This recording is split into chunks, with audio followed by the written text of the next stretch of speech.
Hi friends, this issue is made for people, the second home for which is the garage, and who understand in electronics. In general, hundreds of useful electronic devices can be manufactured for a garage, and one video isn't enough for a full review, so we will consider 3 medium complexity circuits that can be used for various purposes and will be very useful not only for a garage. Let's begin. A simple switch with a remote control can be made on the basis of the decimal counter decoder CD4017. Such a switch is controlled from any infrared remote control from a TV, DVD player, etc. The circuit was seen on different websites since 2011. Unfortunately, the source could not be found, but one thing is clear, such a switch is quite popular. The chip has 10 outputs. If we turn on the power at the first output, pin number 3, we will have a high-level signal or a logical one. An LED is connected to this contact which will light up as soon as we apply power to the circuit. Infrared signal from the remote is received by the receiver. As a rule, at the output of such a receiver is a logical 1 if it does not receive an IR signal, and a logical 0 if it receives a signal. In this case, I mean the signal of infrared radiation from the remote control. The output of the receiver is connected to the base of a bipolar PNP transistor. In the absence of the IR signal, the transistor is closed, and if a signal comes, it will work.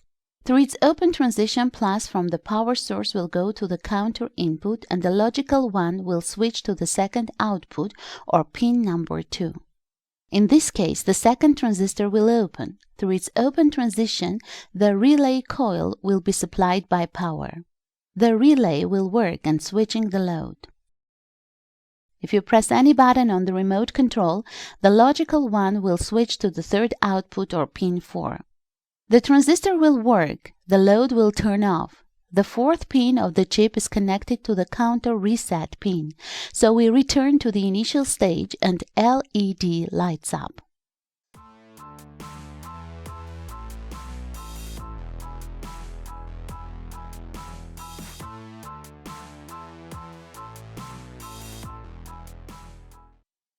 I must say that the location of infrared receiver pins may vary, so I advise you to find and study the datasheet. The receiver can be taken from the non-working devices with infrared control. I use the relay with a coil voltage of 5 volts, but you can also use a 12-volt relay. In this case, the control circuit must be powered from a 5 to 6 volt step-down stabilizer, and 12 volts must be supplied to the circuit input. The second circuit was developed by me on the basis of the first option. The switch can control 3 different loads. In fact, it is already a switch. It has 4 modes of operation. The first pressing will lead to the appearance of a logical 1 or a high-level signal at pin 2. The first transistor opens. The first relay is triggered, switching the load, for example, the light bulb. Second press, the logical 1 from the second output switches to the fourth. The first relay turns off and the second operates, activating the second lamp. The same thing happens with next time press and the third relay is triggered. Fourth press, a logical 1 appears at pin 10.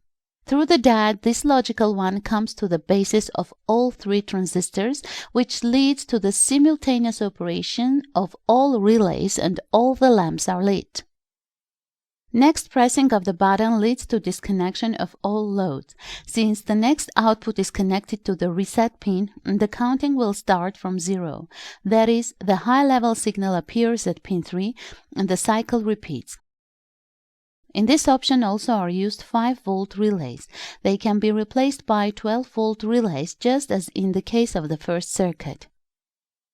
Printed circuit boards, as always, you can download with the general archive of the project by the link in the description.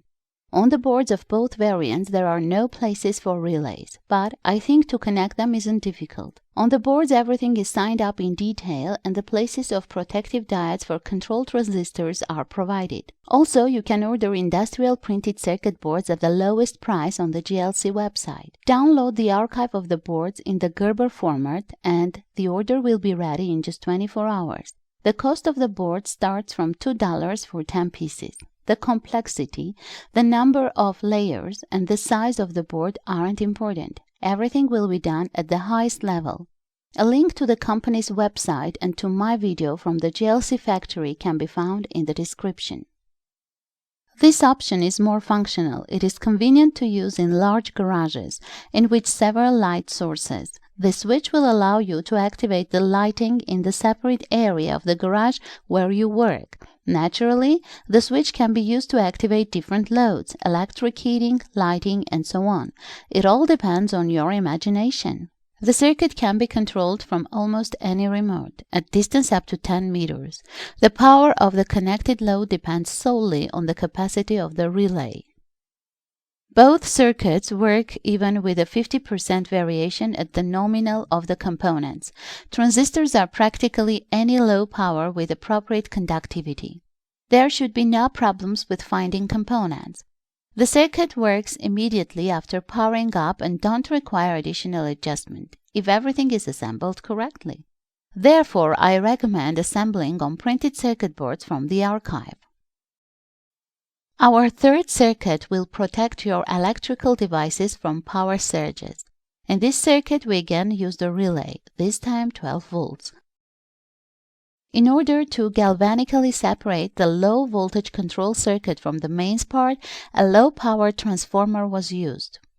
The secondary winding of the transformer must provide a voltage of 9 to 12 volts at a current of 100 to 300 milliamperes. That is, a transformer is needed with a power of about 2 to 3 watts. It can be more, but there is no sense.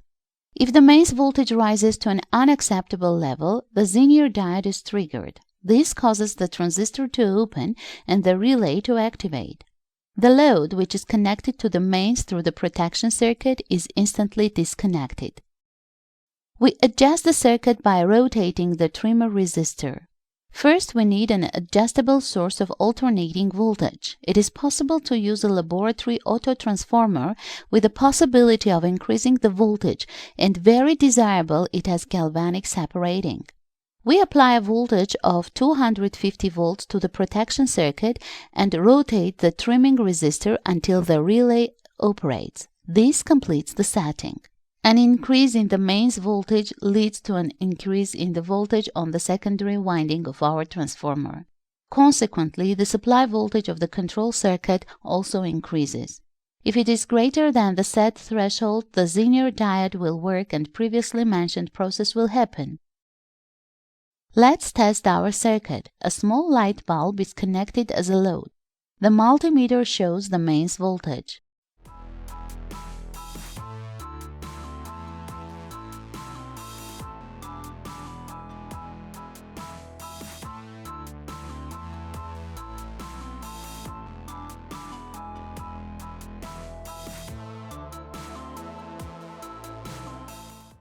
As you can see, everything works. The circuit can be embedded in an extension cord box or in a separate box. Again, I note that the power of the connected load depends on the permissible current through the relay contacts. Strengthen the tracks on the printed circuit board with solder if you are going to connect to a high-power load circuit. I strongly recommend adding a fuse to the circuit. The fuse current is selected depending on your load. For example, you plan to connect to a load up to 1 kilowatt. You need to take a fuse somewhere around 6 amperes. In this case, the relay should be designed for a current of at least 10 amperes. Double margin is the key to the reliable operation of the circuit. At the end, I remind you that you need to be extremely careful when working with mains. During adjustments, I advise you to disconnect the device from the mains and to use rubber gloves. The last video of this year has come to an end, and new releases on the channel will be from January 15th. At this I say goodbye. Happy New Year, friends! I wish happiness and prosperity to you and your families, creative success and good health in the new year. Leave all offense and failures in the 18th and let the new year be the year of conquering of new heights. Go only ahead. And with you, as always, was Kasian TV.